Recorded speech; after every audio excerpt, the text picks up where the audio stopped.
Assalamualaikum warahmatullahi wabarakatuh. Assalamualaikum warahmatullahi taala wabarakatuh.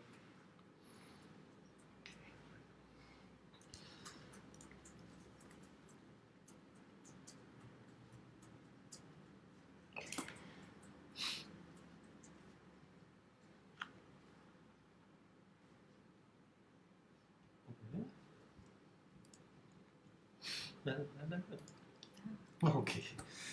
Dah live. Okey. Assalamualaikum. Kita dah live on Facebook from page Clinic Family Gravidities. Okay. Okey. Sekejap check sekejap. We are waiting. Video.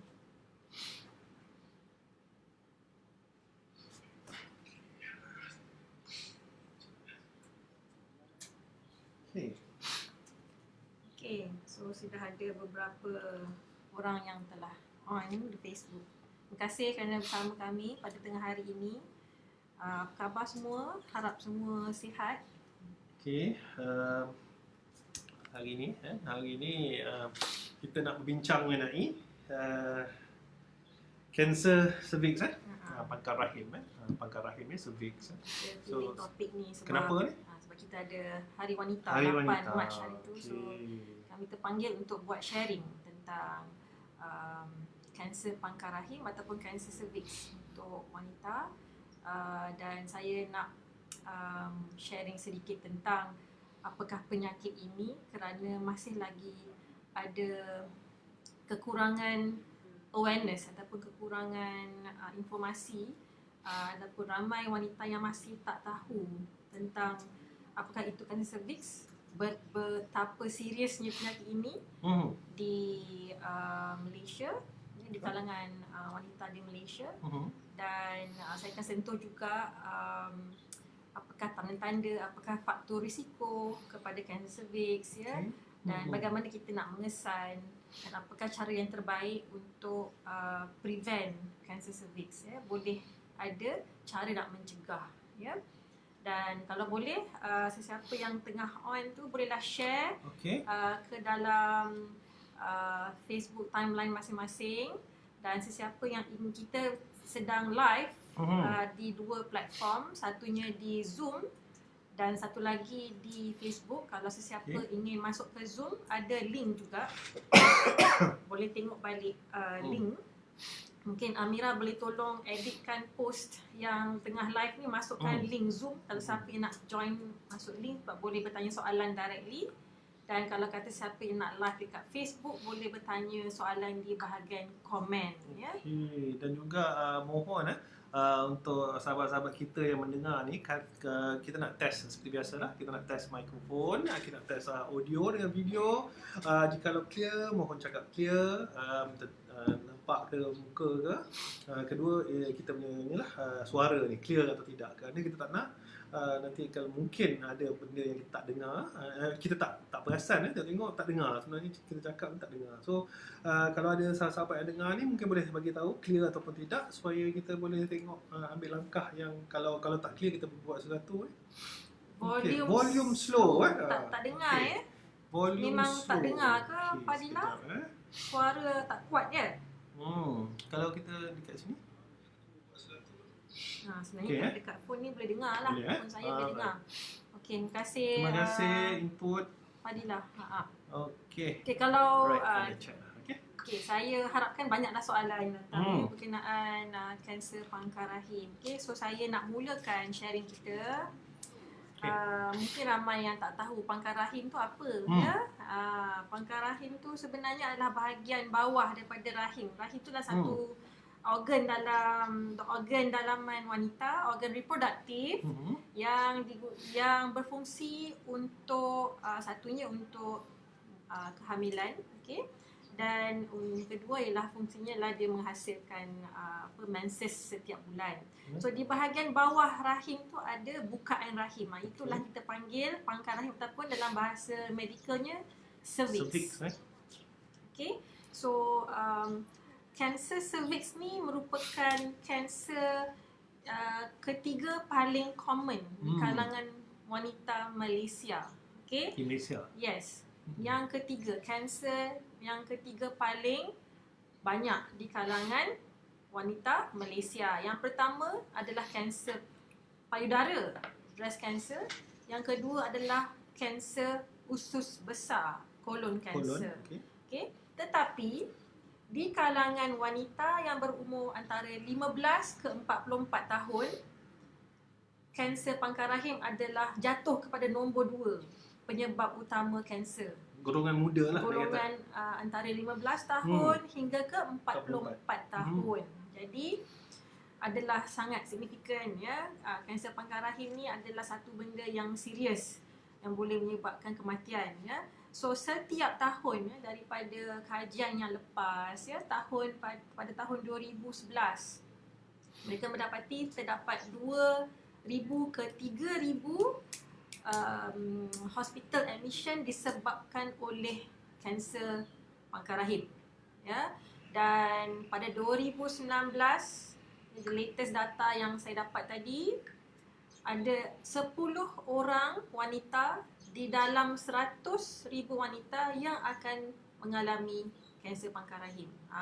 Begitu dia punya banyaknya ya kes tu.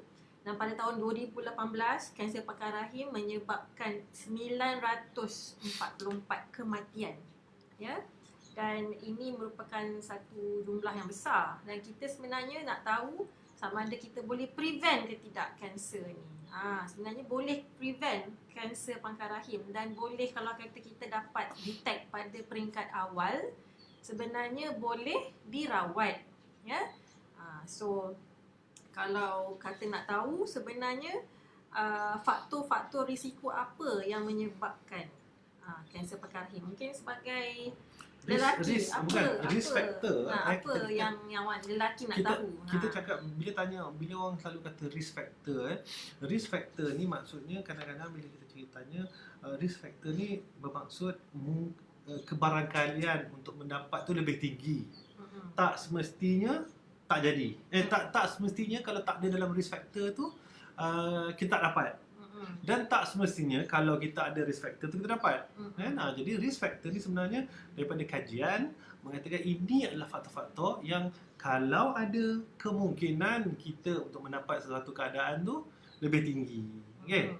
So bila cakap risk factor yang apa yang biasanya ni? Okey.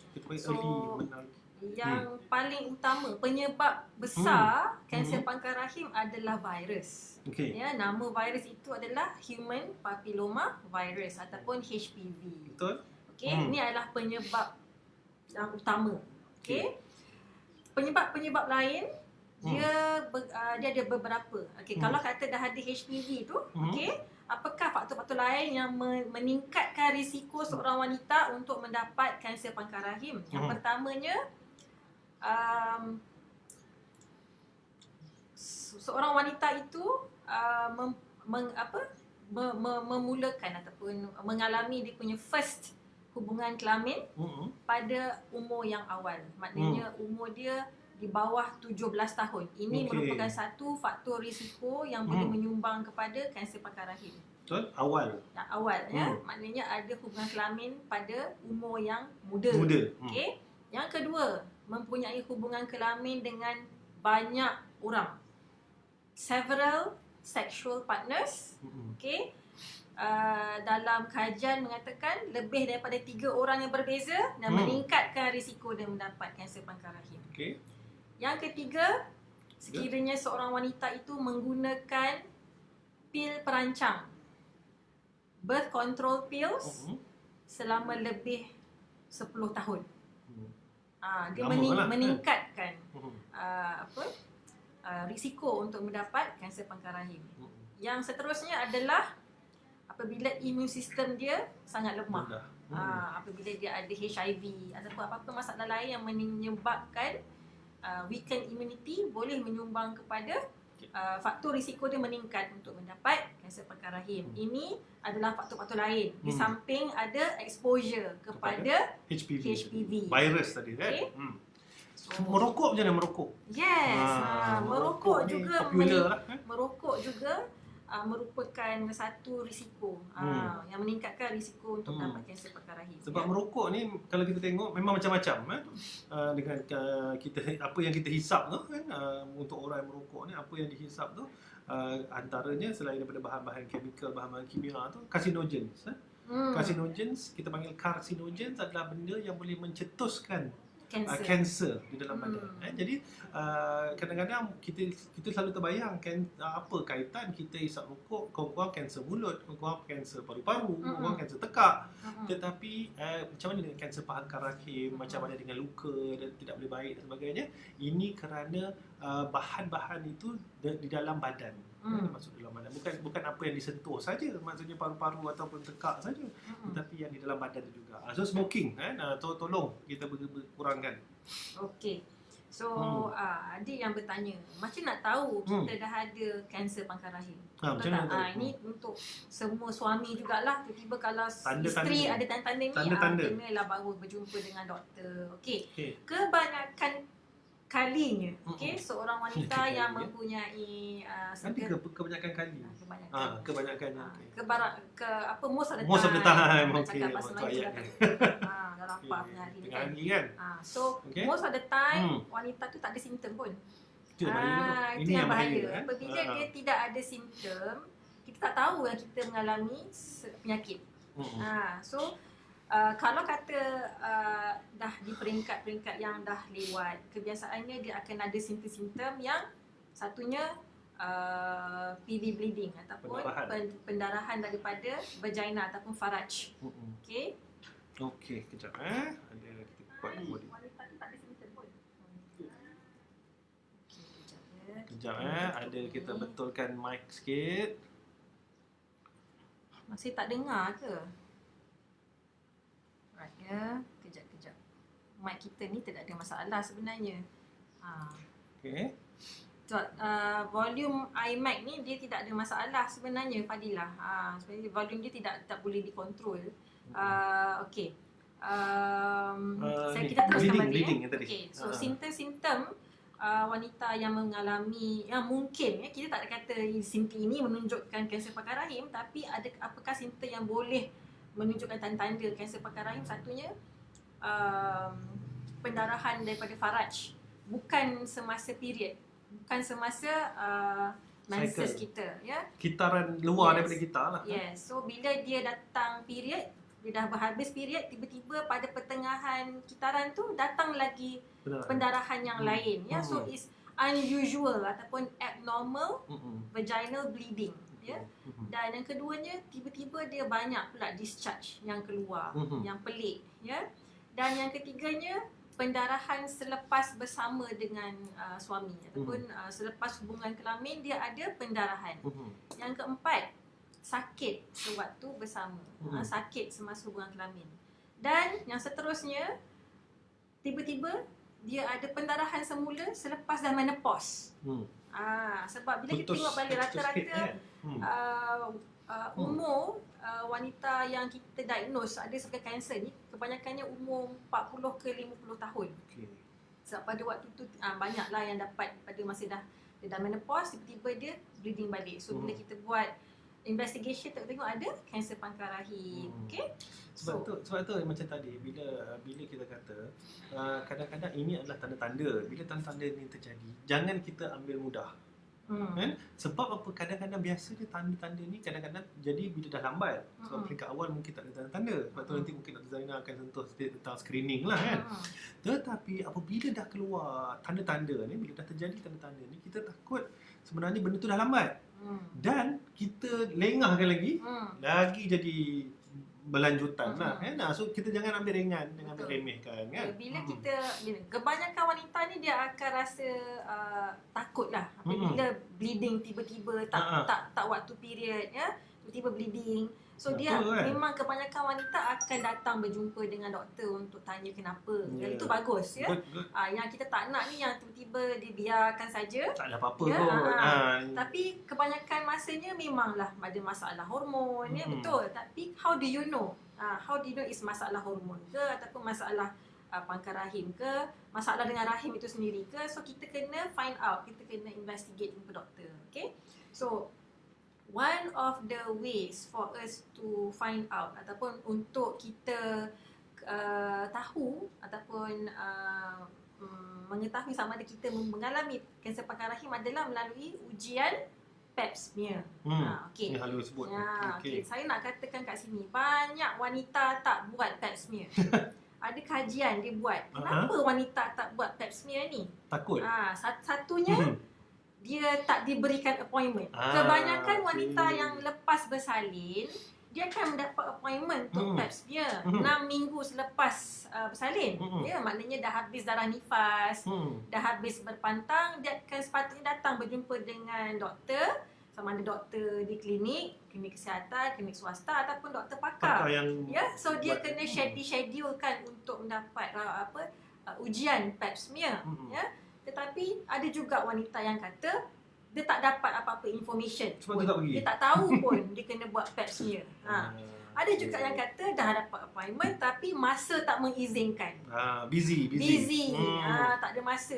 Ada yang kata takut, ada yang kata malu, okey. Ada yang kata tak ada orang teman saya nak pergi buat Pap smear. Itu husband busy pula. Maksudnya tidak ada sesiapa yang push the woman to go. So, kemungkinan yang ni kan, yang pertama sekali bila kita kata takut tu, kita nak tengok itu dari segi pengetahuan, penyebaran pengetahuan. Betapa pentingnya untuk kita buat Pap smear, ada screening dan sebagainya. Jadi, itu daripada satu segi. Kedua, jadi dengan pengetahuan ni juga, kita tahu kadang-kadang tak ada appointment. Kita boleh chase, kita tanya balik. Doktor, saya tak ada appointment ke? Sebab apa? Kita dah tahu. Jadi ini untuk wanita yang tahu. Yelah. Kalau wanita tu tak tahu pun pasal Pap smear, memang dia takkan chase pun doktor. Sebab itu kita kalau boleh kita nak sebarkan. Kita share apa yang saya Dr. Zarina sharekan. Kalau boleh untuk kongsikan pengalaman, kongsikan pengetahuan. Now sekarang kurang-kurangnya dah tahu dah. Benda ni penting. Kalau tak diberi appointment, cari appointment. Jangan tunggu. Sebabkan kata tema untuk Hari Wanita Sedunia, wanita bangkit mendepani cabaran. So kalau kata kita sama-sama bangkit, all the women rise and help every other woman, dan kita akan mendepani cabaran. Cabaran apa? Cabaran kesihatan ni lah. Cabaran masalah kesihatan. Ini kita panggil empowerment. Orang selalu kata empowerment of women, empowerment of society. Sebenarnya menjaga kesihatan kita sendiri ni adalah salah satu form empowerment, adalah satu cara untuk kita mendapatkan kita ni bertanggungjawab atas kesihatan kita sendiri, kan? Okey, kita ada Puan Nur, tak tahu Puan atau Cik Nur Aisyah. So welcome Aisyah. Aisyah kita punya staff. Aisyah, okey, macam inilah Aisyah. Aisyah baru join kita, kan? So hopefully dapat maklumat ni, tolong sharekan. Sambil tu untuk yang mendengar juga, kita sharekan kepada rakan-rakan kita yang lain supaya kita dapat sebarkan. Kemungkinan kalau ada soalan-soalan yang nak ditanya, boleh tanyakan sekarang. Kemungkinan kawan-kawan kita ada apa-apa soalan, boleh sharekan supaya dia orang boleh tanya. Mungkin benda ni boleh membantu yang lain, kan? Okey, so ada orang tanya, Pap smear ni apa? Apa sebenarnya Pap smear ni? Bila kita tak tahu what is Pap smear, kita takut. Ataupun ada orang yang dah pernah buat Pap smear, dia takut-takut ke orang lain. So ini bahaya ni. So memang prosedur tu ialah kita memasukkan satu alat, masuk ke dalam faraj. Doktor akan nampak di bahagian pangkal rahim, doktor akan ambil sel. Dia akan menggunakan satu berus, kita akan ambil sel di keliling pangkal rahim dan hantar ke makmal. Tujuannya adalah untuk mengesan kanser-kanser sel. Sel-sel kanser tu lah. Sel-sel kanser di pangkal rahim tu. Sama ada sel-sel itu normal ataupun baru nak jadi kanser. Betul. Sebab kita boleh detect awal sebenarnya. Kita boleh detect. Kalau dia sel tu baru nak jadi kanser pun, di bawah mikroskop lab dah boleh tengok. Ada perubahan tu kan. So bila kita dapat detect perubahan pada sel pangkal rahim tu, kita boleh ambil step seterusnya. Betul. Cepatlah, awal lah. Yes. So bila ada katakan ada abnormality of the cells, ada sel tu perubahan dia tak normal, dia ada bukan jenis yang sihat. So kita akan membawa ke patient ini kepada pakar pula untuk investigation yang selanjutnya, iaitu kolposkopi dan sebagainya, ya. So ini sangat penting. Kalau boleh kita dapat detect pada peringkat awal, kita boleh cure kan. Ya. Betul. So bila kita nak orang yang takut-takut ni, bila kita kata yang masuk spekulum tu, orang kata mulut itik kan, sebenarnya itu adalah satu spekulum ya. Masuk, mungkin dia tak selesa. Biasanya doktor akan bagi tahu, okey puan, bawa bertenang, tarik nafas, kita akan masukkan, kita akan check pangkal rahim dan ambil sampel sel daripada pangkal rahim. Okay. And then seterusnya siapa yang boleh buat pap smear, orang kata siapa yang boleh buat? Semua wanita yang sudah pun aktif secara seksual. Okey. Tak kisah you dah kahwin ke belum ke, you kena buat. Sexually aktif? Yes. Recommended dulu. Yes. Semua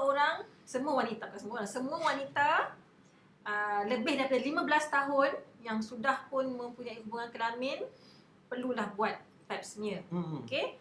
Jadinya penting ya, walaupun you belum mengandung dan belum bersalin, you kena buat once you already sexually active. Sebab ramai juga wanita yang sudah berkahwin tapi belum ada anak rezeki, belum ada rezeki. So it's time for you to do. Sebab biasa tadi kata selepas bersalin kan. Yes. Jadi tak semestinya selepas bersalin. Tak semestinya lepas bersalin. So siapa yang sexually aktif dah boleh buat ujian pap smear. Okay. So selain daripada ujian pap smear untuk tengok sel pangkal rahim tu, kita ada ujian yang lebih advance yang boleh bantu untuk kita tahu sama ada wanita tu berisiko tinggi untuk mendapat HPV dia akan datang. Maknanya dia akan mendapat kanser pangkal rahim. Berpotensi. So dia ada satu test lain iaitu HPV DNA. Okay. So maksudnya dia boleh test daripada pap smear sahaja. Ujian yang sama tu dia boleh buat dua test. Satunya tengok kanser cells tu dalam mikroskop. Yang kedua dia hantarlah sel-sel tersebut untuk ujian HPV DNA untuk detect ada tak wanita tu mempunyai HPV. Kalau dia HPV positif, sama ada dia berisiko rendah ataupun berisiko tinggi. Sekiranya HPV positif berisiko tinggi, maknanya dia ada potensi untuk dia menjadi sangat besar. kanser. So dia dah boleh terus jumpa pakar. Betul? Sebelum kanser sel tu merebak, dia dapat didetect, kita dapat detect HPV DNA dulu. Betul. Jadi maksudnya apa yang kita boleh lakukan apabila benda tu kita dah ada, kita dah tahu kita ni ada potensi untuk dalam DNA tu dah ada potensi. Jadi satu, kita kena mungkin pemeriksaan yang lebih kerap. Jangan ambil ringan benda macam tu kan. Jangan sampai tunggu. Yang pentingnya jangan tunggu tanda-tanda tadi. Sebab tanda-tanda tadi tu tanda-tanda dah macam yang jadi. Kita katakan tadi, sebab kanser ni pun tidak ada simptom. Most of the time tidak ada simptom dan selalunya detected melalui ujian pap smear. Okay. So kalau kata ujian pap smear itu negatif, berapa kerap kita kena buat ujian tu? Okay, kalau ujian pap smear kita negatif, kita ulang semula selepas 3 tahun. Ini adalah saranan daripada Kementerian Kesihatan dan WHO pun. Sekiranya kita buat pap smear and HPV DNA. Kalau HPV DNA itu negatif, kita boleh ulang balik pap smear itu dalam masa 5 tahun. Sebab dalam DNA tu dah kurang. Bila dia berisiko rendah dan negatif, so dia punya risiko lambat untuk mendapat sebagai kanser itu lambat lagi. So boleh ulang ujian pap smear selama 5 tahun sekali. 5 tahun kita check lagi. So maknanya jarak lagi lah. So why not semua pergi check. Betul. So kita bukanlah buat, dulu orang kata buat setiap tahun. Tapi sekarang ni kita kata tak perlu. Negatif pap smear 3 tahun sekali. Negatif HPV DNA 5 tahun sekali. Okay. So sebenarnya bila kita buat ujian pap smear selalu kerap sekali 3 tahun tu kita kita sebenarnya membuat prevention. Sebab kita selalu kata prevention is better than cure. Kita tak nak dirawat, kita nak prevent. So itulah salah satu cara untuk prevent supaya kita dapat detect. Bila kita dapat detect awal, kita dapat cure. So apa cara lain kita nak prevent sebagai kanser? So kita ada vaksin. Sebab inilah vaksin kebanyakannya daripada virus. Bukan jadi COVID. Bila ada virus, COVID-19 je vaksin. Bila kita cakap penyakit yang menyebabkan kematian ni, dia mesti ada vaksin. So untuk mengelakkan kanser pangkal rahim ni memang ada vaksin. Kita panggil HPV vaksin ya. Dan kebanyakan masanya untuk sebagai kanser ni dia ada dua jenis, dia ada beberapa jenis HPV, beberapa types strains ya. So 70% daripada sebagai kanser ni disebabkan oleh HPV jenis 16 dan jenis 18.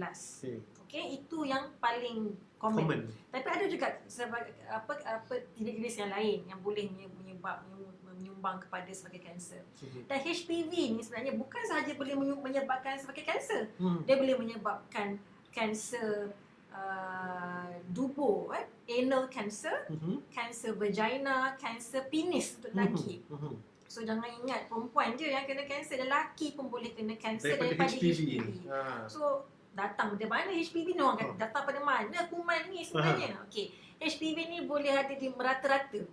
Merata-rata ada. Kita boleh dapat, kita tahu datang daripada mana, tapi dia senang menular melalui kulit ke kulit dan melalui hubungan kelamin. Dia virus lah. Yes, dia virus tu datang dekat kulit kita dan dia boleh masuk ke dalam reproductive system melalui hubungan kelamin. So sekarang ni siapa yang perlu kita beri vaksin ni? Semua sekarang ni. Dulu kita kata wanita sahaja. Sekarang lelaki pun digalakkan untuk mengambil HPV vaksin. Okay? So HPV vaksin dekat Malaysia ni ada dua jenis. Ada yang satu jenis tu, vaksin tu dia boleh cover 2 strain. The other type tu boleh cover 9 strain. Okay? So dalam Kementerian Kesihatan mereka telah pun memulakan program imunisasi untuk kanak-kanak remaja, remaja berumur 14 tahun di sekolah. Sejak 2010 mereka telah pun start memberi vaksin secara percuma kepada remaja sekolah ya. Dan mereka perlukan 2 dos ya dalam masa 6 bulan. Okay? So masa zaman saya tak adalah, sebab saya tinggal sekolah tahun 1996. Jadinya yang anak-anak yang sekarang ni lah, remaja-remaja sekarang, kalau kata mereka berada di sekolah kerajaan, insya-Allah dah dapat imunisasi. Okay? So kenapa kita kata ada soalan? Ada soalan ni. Ain. Ain Tanya, Aziz kanser tanya. cervix ni penyakit keturunan ke? Yes, ada predisposing factor untuk genetik sebenarnya. Tapi mungkin dia dalam faktor risiko yang kecil, di bawah-bawah lah. Dia more kepada kuman HPV lah sebenarnya. Dan yang tadi itulah yang kita kata umur yang awal. Yes, dia ada hubungan kelamin pada umur yang awal ya. Dan dia multiple sexual partners, lebih daripada 3 orang ya, and the immune system dia sangat lemah ya, dan HPV tu sendirilah the virus kuman tu. Okay, so kita cakap balik pasal vaksin tu vaksin tu diberi seawal 14 tahun. Sebenarnya boleh diberi seawal 9 tahun. Okay. Kenapa kita kata, ramai yang kata kalau saya dah kahwin, so saya dah ada anak, saya tak boleh ambil kan? Ramai juga yang tanya saya macam tu. Kenapa pula tak boleh ambil pula kan? Ya, betul. Sebenarnya kita nak bagi vaksin ni sebelum seorang wanita itu ada exposure dengan HPV virus. Sebelum kena. Sebelum terdedah dengan kuman HPV. So apabila dia sudah pun sudah pun ada hubungan kelamin ya, sudah pun berkahwin, maknanya sudah ada hubungan kelamin. So maknanya dia dah ada exposure kepada kuman HPV. So bukan kata tak boleh ambil lagi, sebenarnya boleh, tetapi mungkin dia punya benefit, the benefit tu dah kurang. Effectiveness, efficiency of the vaccine mungkin dah kurang sebab dah ada exposure kepada HPV. So tetapi better early. Tetapi if you want to take it, boleh, tidak ada masalah ya. Selewat-lewatnya sehingga 45 tahun boleh ambil lagi. Okay? So kalau kata sesiapa yang nak ambil, boleh bertanya dengan doktor ya. Kita tidak akan say no. Okay, there is always a chance for you to get protection daripada vaksin. Okay, so the best is to vaccinate semasa umur remaja sebelum dia mengalami exposure kepada kuman tersebut. Okay, so untuk lelaki. Okey, Mhm. sekarang ni mungkin kerajaan belum start lagi untuk remaja lelaki, tetapi sekiranya ada ibu-ibu di luar sana yang mempunyai anak-anak remaja lelaki, boleh carilah, boleh ambil vaksin HPV di klinik atau hospital swasta. Boleh tanya ya, sebab memang kita dah start advocating HPV vaksin untuk lelaki. Ya. Okey. So itulah yang saya rasa yang makanan, makanan ada fast food. makanan fast food boleh ke menyebabkan kanser cervix juga ke doktor? Dia sebenarnya fast food ni memanglah kita tahu tak elok kan, tak elok kerana bukan, kita jangan tengok daripada satu segi fast food dan kanser cervix saja. Kita kena tengok apakah kandungan dalam makanan fast food tu sendiri kan. Kenapa dia panggil fast food? Kerana proses penyediaan dia cepat kan. Bukan fast food tu makan cepat habis. Dia cepat nak dibuat kan. So jadi yang kebiasaannya di dalam fast food ni, apa yang selalu diletakkan, kita akan letakkan preservatif, kita akan letak perasa, bukan kita lah kan, akan diletakkan perasa, akan diletakkan pengawet, colouring, pewarna kan? Dan kadang-kadang antara benda-benda ni semua adalah setengah-setengah daripadanya boleh mengakibatkan kerosakan pada badan kita kan. Some of the ingredients, setengah-setengah dari bahan yang digunakan dalam fast food memang telah terbukti untuk mendatangkan kita panggil bahaya kepada pesakit kan. Bukan sahaja kanser pangkal rahim, any kanser pun boleh. Dan bukan kanser saja, macam-macam penyakit dah. Tetapi ialah kan, sebab PKP ni, sebab itulah yang senang Grab nak hantar kan, fast food dan kita terpaksa makan lah kan. Dan bila orang tanya macam mana, saya rasa kebanyakan, pendapat saya, kebanyakan daripada penyakit. Mungkin kebanyakan daripada penyakit. Kalau kita jaga pemakanan kita, insya-Allah kita boleh kawal setengah-setengah daripada penyakit. Contohnya macam kalau cerita fast food, apa masalah dengan fast food ni? Tidak, dia kata we cannot say no, adalah dia akan datang dengan air berkarbonat. Gas tu kan, dengan gula yang gula tinggi kan, yang kadang berkafein dan gula tinggi ni sampai kan, katakan kalau air gula ni, kalau kita, sebab dia berkarbonat carbonated water, ada gas ni, bila kita minum, kalau tak ada gas tu memang tak larat nak minum kerana terlampau manis. Tetapi bila dia ada bubble tu, kita rasa sedap pula minum kan. Sebab itu, jadi sebenarnya benda tu memang manis. Dan ada setengah-setengah orang tanya, macam hari tu pun Ain pun cerita dengan saya, dia katakan benda tu manis, kita campur air, jadi minum tak manis. Jangan tertipu. Tapi kalau kita habiskan, gulanya sama, gula tu masuk juga. Maksudnya katakanlah ni kan, satu bekas ni kita letak air ni sikit, manis lah, kita tambah air, kita minum tak manis, tetapi kandungan gula dia sama. Maknanya dia kurang manis tapi gulanya sama. Yang masalahnya gula banyak tu, bukan manis tu. Manis tu hanyalah sebagai kita punya kita punya detection kita, tapi yang kita tak nak gula banyak. Bila gula banyak, kajian mengatakan sekarang ni gula banyak ni boleh jadi masalah jantung pula. Bukan saja orang ingat kolesterol saja, bukan lemak saja, gula pun boleh masalah jantung. Gula jangan cakap lah, diabetes memang akan ada lah kan. So bila dikata adakah fast food boleh menyebabkan kanser, fast food is better to be avoided kan.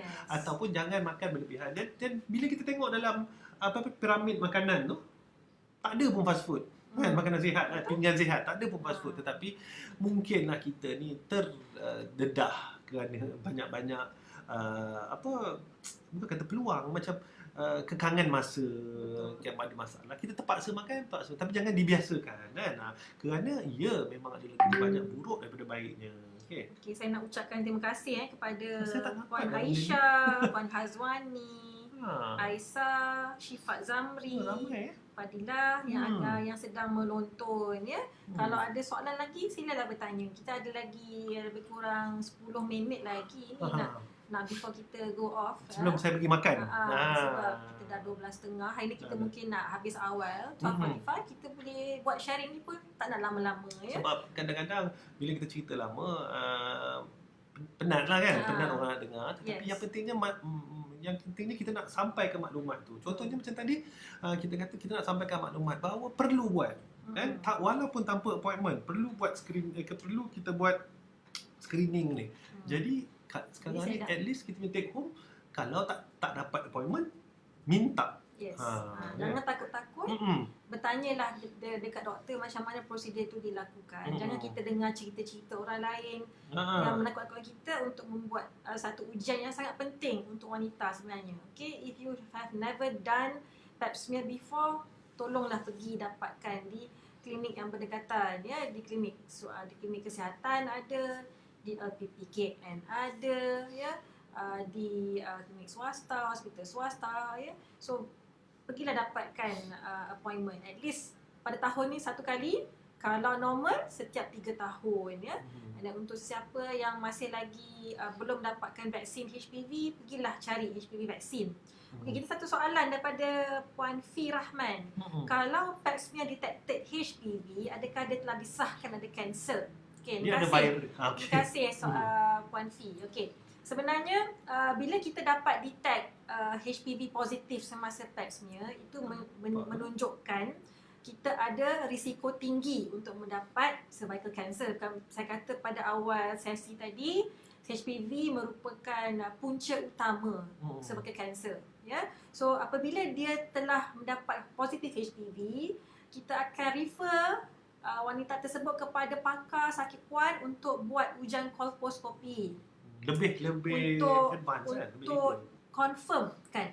Selalunya mereka kolposcopy itu adalah satu prosedur di mana doktor akan menggunakan mikroskop yang directly tengok dekat pangkal rahim wanita untuk tengok ada tak dia macam magnifying tau. Dia macam kanta yang boleh nampak sel-sel pada pangkal rahim tu ada kat normal. Kalau dia tak nampak juga, dan dia akan ambil biopsi. Biopsi tu adalah ambil sedikit tisu daripada pangkal rahim, hantar ke makmal untuk dilihat sama ada ke tidak kanser. So dan daripada situ pakar akan memberikan stages, memberikan analisis dah stage berapa. Okay? Dan after that treatment akan dilakukan berdasarkan stage of the cervical cancer. Kalau ada stage 1 dan kadang-kadang before stage 1 tu ada CIN stages tu, itu lagi bagus dapat detect awal. Dan dia dapat cure. Biasanya cure ni treatment dia adalah surgery. Maknanya boleh dirawat melalui surgery. Okay? Harap itu menjawab soalan Puan Fi, ya. Okay. Terima kasih kerana bertanya, ya. Dan saya nak ulang baliklah berkenaan kanser pangkal rahim ni sebenarnya adalah kanser nombor 3 di kalangan wanita Malaysia, dan di kalangan mereka yang berumur 15 ke 44 tahun merupakan kanser nombor 2 di kalangan wanita. Ya, setiap tahun kita dapat detect 2,000 ke 3,000 kes of cervical cancer. Banyak, ya. Dan 10 wanita dalam 100,000 wanita adalah new case. New. Okay, and then lebih kurang almost 1,000 death every year. Pada tahun 2018, 944 kematian. So, kalau boleh kita nak elakkan, kita nak memperkasakan semua wanita, jangan takut untuk mendapatkan ujian pap smear untuk mengelakkan kanser pangkal rahim. Okay? Dan kalau boleh kita nak dapatkan prevention juga melalui vaksin HPV. Okey, ada satu lagi soalan daripada Puan Nur Ain, ya. Hanya pap smear sahaja ke yang boleh detect kanser cervix melalui darah, boleh tak? Okey, kita ada juga ujian HPV DNA. Kalau kata kita nak detect sel, ada sel pangkal rahim tu ada sel-sel kanser ataupun sel yang menjurus ke arah kanser, hanyalah menggunakan kaedah pap smear. Tetapi kalau kita nak tahu sama ada kita ada HPV DNA dalam badan, ada dua cara. Satunya, kalau kita guna pap smear, kita hantar ke makmal check for the DNA HPV, ataupun kita boleh menggunakan air kencing, ya, dan ataupun swab daripada bahagian tubuh, hantar untuk HPV DNA sahaja. Itu tak boleh detect cancer cells. Itu hanya boleh detect HPV DNA. Ya, tapi like saya kata, HPV DNA positif tak semestinya awak dah ada kanser. Tetapi kalau nak confirm betul-betul, memang kena buat pap smear dan kolposcopy. HPV DNA ni maksudnya adalah virus tu dalam badan dah. Dah ada dah. Walaupun tak ada tanda-tanda. Yes. Walaupun tak ada kanser, virus tu dah datang dah. Dah Yes. ada. So itu yang kadang-kadang orang kata, saya tak nak pap smear, saya nak detect HPV je. Boleh? Kita boleh buat ujian air kencing. Biasanya di klinik swasta dengan swasta je lah yang akan offer this ujian ya.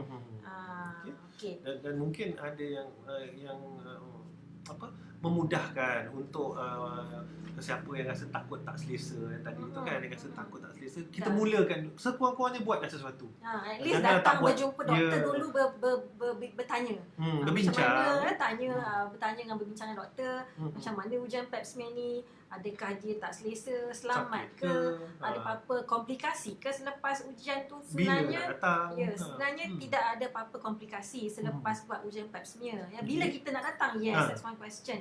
It can be anytime, kecuali pada waktu period. Kecuali pada waktu period tak boleh. So datang masih dah clean ya. So anytime datanglah berjumpa dengan doktor, dan biasanya doktor akan bagi penerangan dahulu sebelum kita buat ya. Okay. Ada soalan lagi ke? Tak ada. Saya tak nampak lah soalan-soalan sekarang. Kenapa? Saya punya tak nampak. Kadang-kadang dia tengok juga. Saya punya tak tengok nampak juga kat mana kita share kan. Okay. So terima kasih soalan-soalan. Untuk sharing sikit dekat kami untuk 2000 untuk tahun untuk bulan 3 ni minta maaf Dr. Sarina tidak buat kelas untuk calm birth dan breastfeeding all about babies, tetapi insya-Allah kita bersedia untuk buat dalam bulan 4, di mana harapannya bulan 4 tu kita kembali balik kepada kita punya physical classes, dan kemungkinan kita nak buat macam ni kerana akan ada parents, ibu bapa ataupun atuk nenek ataupun saudara mara yang nak dengar daripada jauh. So kita akan cuba untuk membuat sesi fizikal dan sesi online bersama-sama dalam satu sesi tetapi cuma yang sesi fizikal dapat duduk dan berinteraksi dengan lebih dalam classroom lah, tetapi jangan lupa kita akan amalkan juga kita punya kita punya SOP penjarakan, pemasukan tangan, pakai mask. Pasal apa, kita masih lagi walaupun dah dapat vaksin, besok Dr. Zarina dapat vaksin so insya-Allah besok saya akan dapat saya punya first dose of COVID-19 vaksin, insya-Allah. Doakan saya. So jadi walaupun dapat vaksin, SOP masih perlu kena jaga. So harapannya insya-Allah bulan 4 kita start balik kita punya program sharing kita untuk calm birth, untuk ibu-ibu yang mengandung dan untuk persediaan kelahiran, babies and breastfeeding untuk bayi-bayi yang baru lahir, dan di mana ibu yang menyusu, dan untuk penyusuan, untuk urutan bayi dan juga untuk tangisan bayi So harapan insya-Allah bulan 4 kita mulakan dan kita masih juga teruskan online class kan. Semasa physical class tu kita buat online at the same time. Hybrid kita buat lah, hybrid mode lah. So kita akan set up kamera, maknanya tak ada lagi dah. Sebab apa? Mungkin dalam online ni ada kekangan, praktikal tak boleh nak tunjuk, and then dia kena dua hala communication. So kita kena tunjuk, parents kena tunjuk balik, kita check betul ke tidak kan. So mungkin ada kekangan sikit dalam online, tetapi online ni kita gunakan untuk yang tak dapat datang dan untuk yang jauh kan. So insya-Allah bulan 4 kita ni, please follow kita punya page follow Gravitas Parenting dan juga Family Gravitas. Kita akan share dari masa ke semasa program-program kita. Okay. So terima kasih Dr. Syarul kerana highlight tentang classes tu. So kita dah pukul 12.45 yang saya janjikan dah 45 minit saja kita bersama pada setiap hari Rabu Sembang Sihat bersama saya dan Dr. Syarul. Dan kita akan berjumpa lagi pada minggu hadapan dengan topik yang lain. InsyaAllah InsyaAllah kita akan onkan posting and the poster at least minggu ni lah, pada Ahad ni, dan kita akan tunjukkan topiknya. Okay, so terima kasih kepada mereka yang telah pun bersama kita secara live, dan terima kasih atas soalan. Kita akan, lagi sekali saya nak tekankan, kita ada platform Zoom dan Facebook Live at the same time. Kalau siapa nak masuk secara Zoom pun boleh, nak tanya soalan direct pun boleh. So kita akan jumpa lagi pada minggu hadapan. Okey, insyaAllah Saya ucapkan selamat menyambut menyambut Hari Wanita sedunia dan semoga kita semua sihat. Kalau boleh share video ni kepada rakan-rakan dan ahli keluarga kita yang lain yang belum lagi tahu tentang kanser cervix, silakan. kita sebar-sebarkan. Okey. Maklumat yang betul. Okey. InsyaAllah. InsyaAllah. Terima kasih. Terima kasih. Assalamualaikum warahmatullahi Assalamualaikum. wabarakatuh.